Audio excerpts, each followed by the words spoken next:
What if the greatest fortunes in history weren't built by genius, but by lies?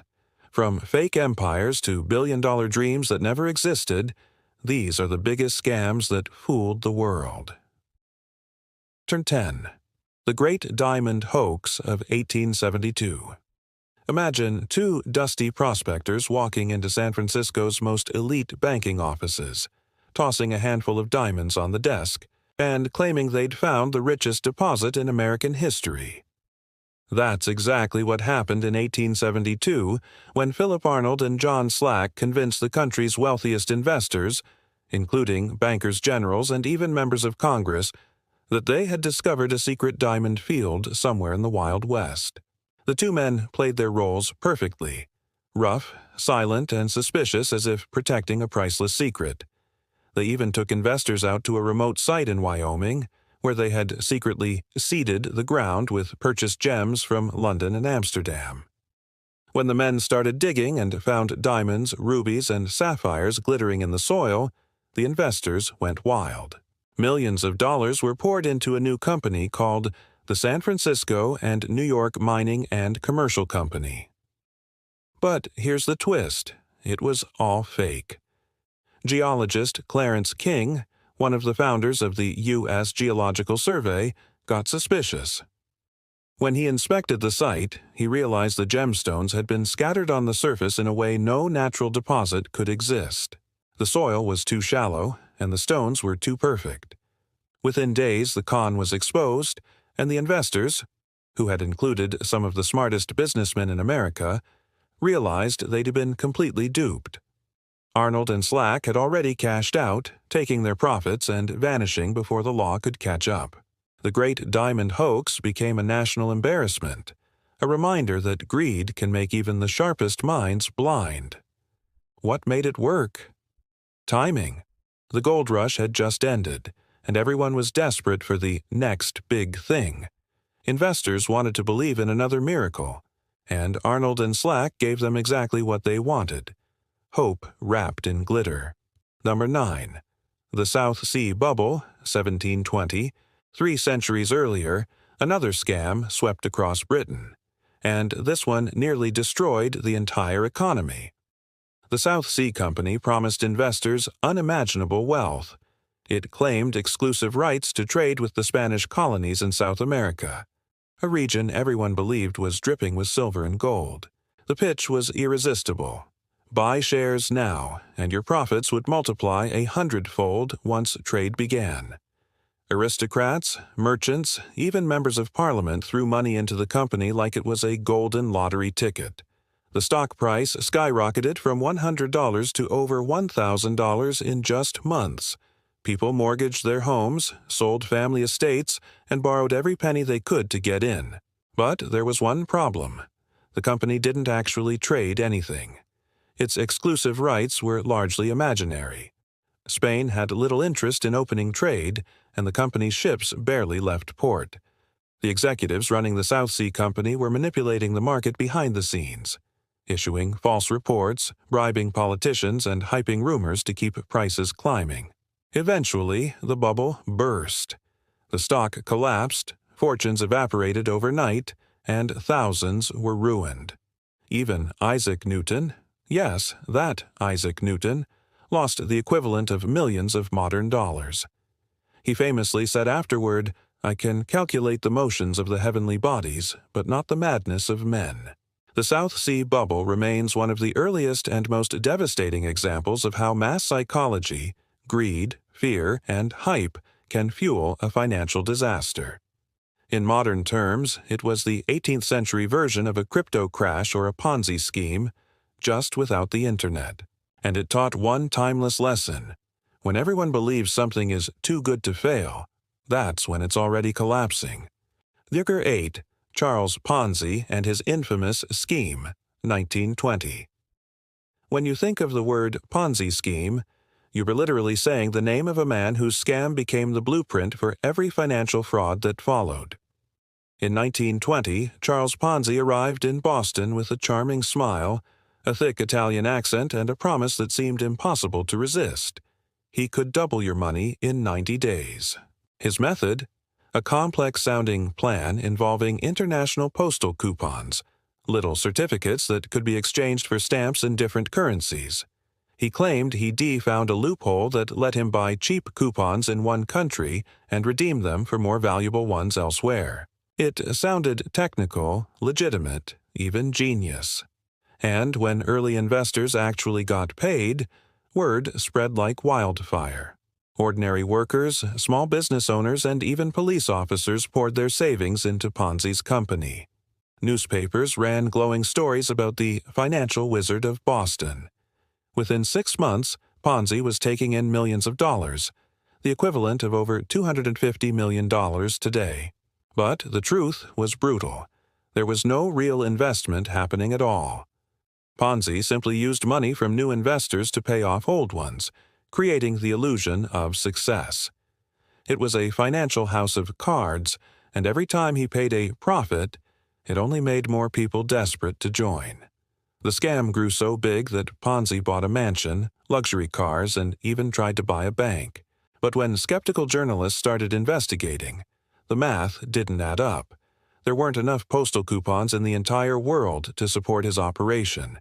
The moment the public panicked and tried to withdraw their money, the whole scheme collapsed. Ponzi was arrested, convicted, and deported back to Italy years later, broke and disgraced. What's eerie is how familiar his scam feels even today.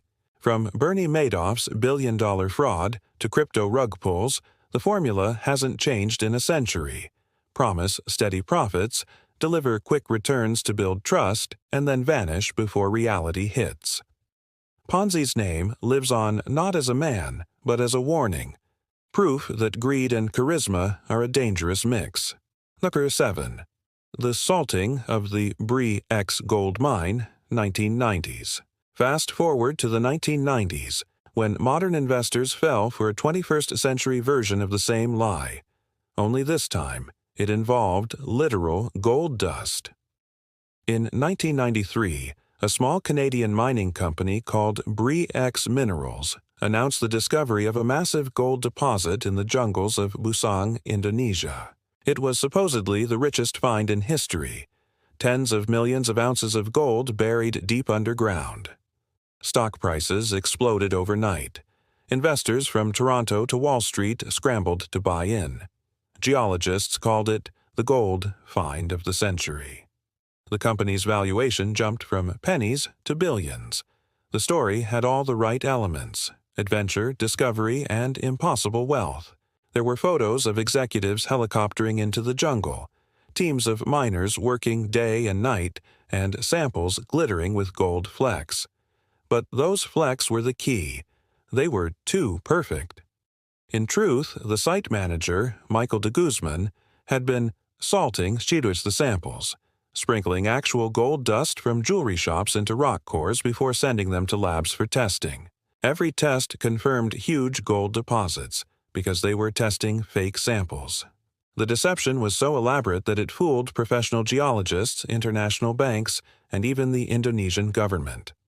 At its peak, Brilliance's market value exceeded $6 billion. Then, in 1997, everything fell apart. An independent analysis found no trace of gold in the new samples. The company's stock crashed to zero in days. De Guzman mysteriously fell in from a helicopter in Indonesia before he could be questioned. His death ruled an accident, though conspiracy theories still swirl that he was murdered or faked his death.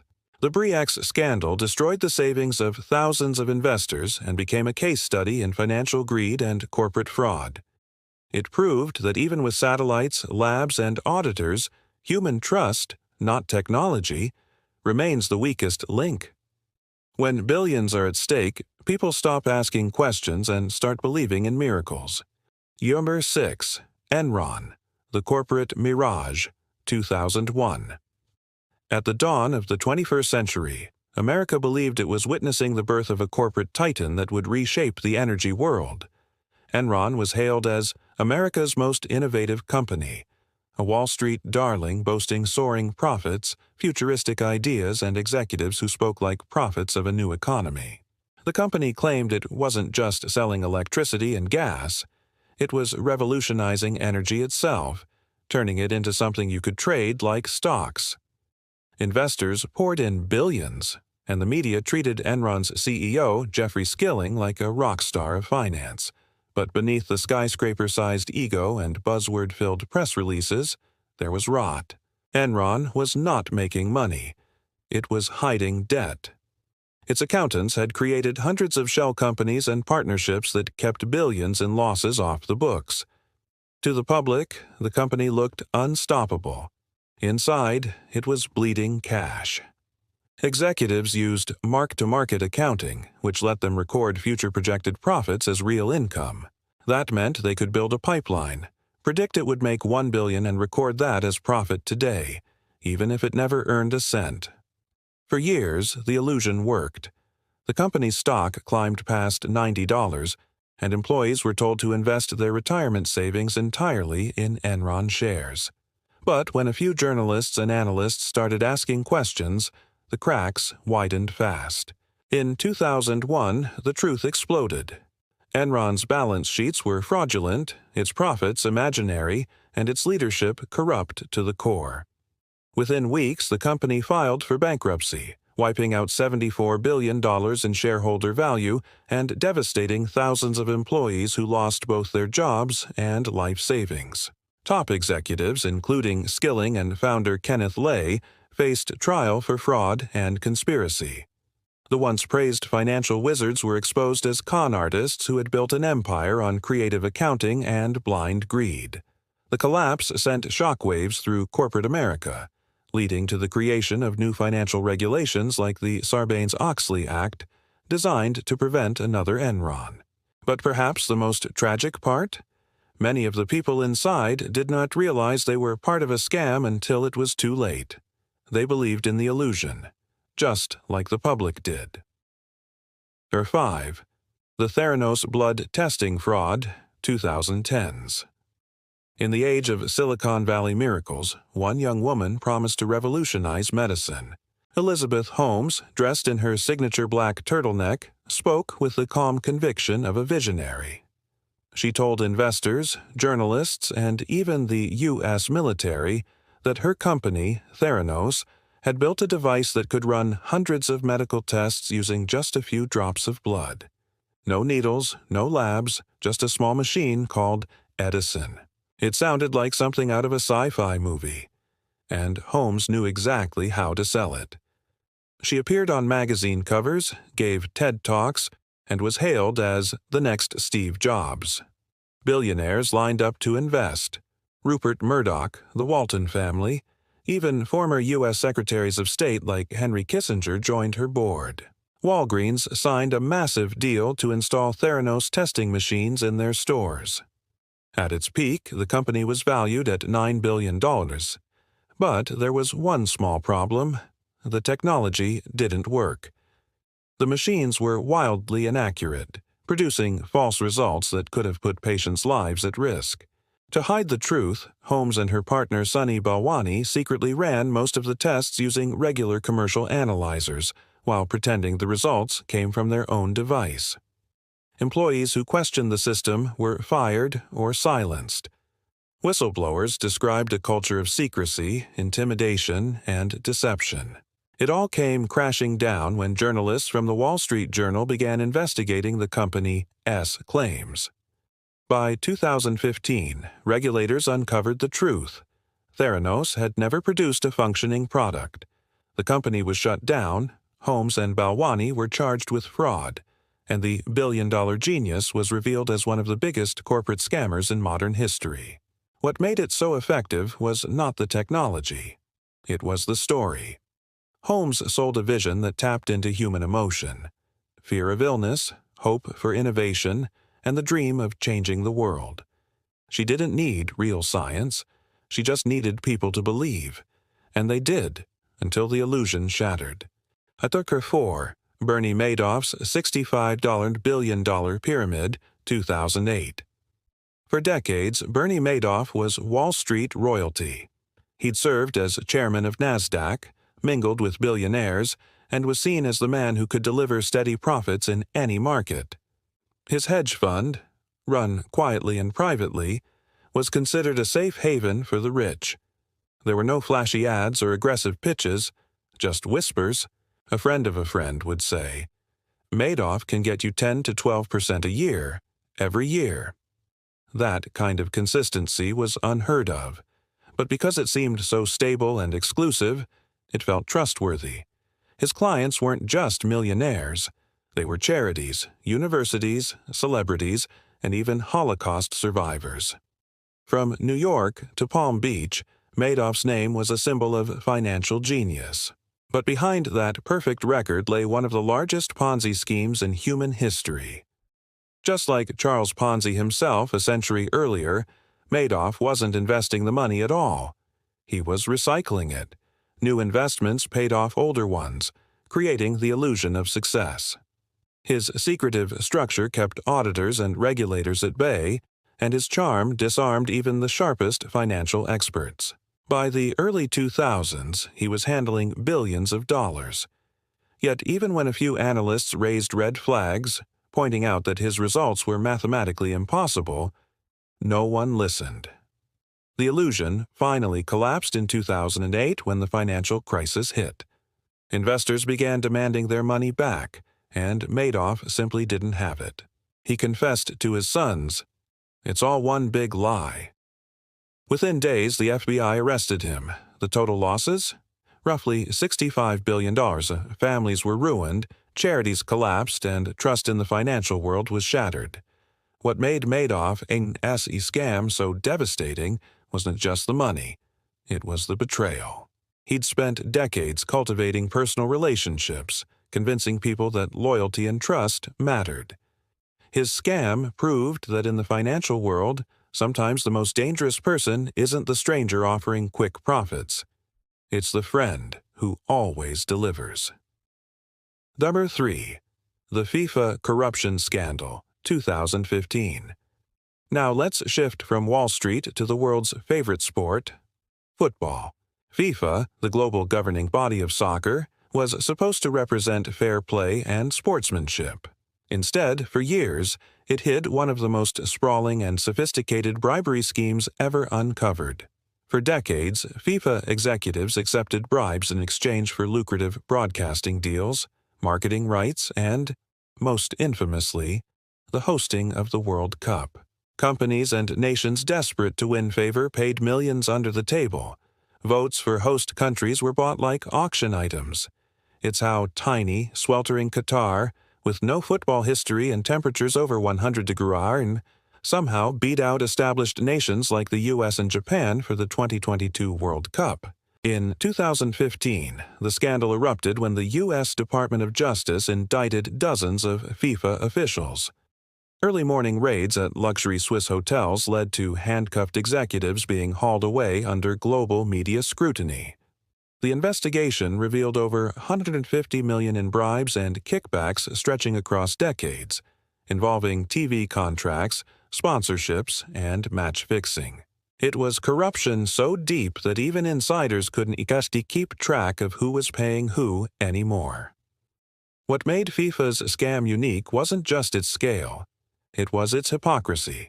While promoting unity and global sportsmanship, its leaders were pocketing millions, twisting the world's most beloved sport into a marketplace of greed. Fans were furious. Sponsors pulled out.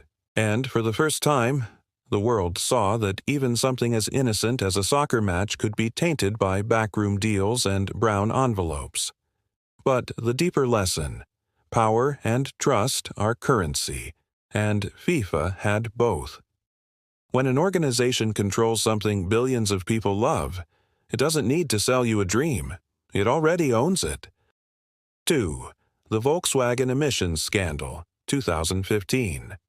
Sometimes the biggest scams aren't about money, they're about lies disguised as innovation. For years, Volkswagen marketed itself as the greenest car company in the world. Their sleek, clean diesel vehicles were sold as the perfect balance between performance and environmental responsibility. Americans and Europeans alike loved them. By 2015, over 11 million cars worldwide proudly carried the VW badge and the promise of being eco-friendly. But under the hood, literally, was one of the most shocking deceptions in corporate history. Engineers at Volkswagen had secretly installed what regulators later called defeat devices, software that could detect when a car was being tested for emissions. During tests, the car would automatically reduce emissions to meet environmental standards. But on the road, it switched back to full performance mode, spewing nitrogen oxides up to 40 times above legal limits. For years, no one suspected a thing. Reviews praised VW's engineering brilliance, and governments handed out environmental awards. Then a small university lab in West Virginia ran independent tests. The results didn't match. When the Environmental Protection Agency began investigating, Volkswagen denied everything, until overwhelming data forced them to admit the truth. The company's clean image shattered overnight. The fallout was enormous. VW's stock plummeted, executives resigned, and the company faced more than $30 billion in fines and legal settlements. Millions of cars had to be recalled. The scandal became known as Dieselgate, a symbol of how even giant corporations could manipulate science, regulators, and consumers all at once. But the deeper damage wasn't mechanical. It was moral. People realized that an entire multinational company with its engineers, marketers, and CEOs had worked together to trick the world. The VW case proved that modern scams don't always need fake gold or pyramid schemes. Sometimes they hide in plain sight, under the hood of a car you trust.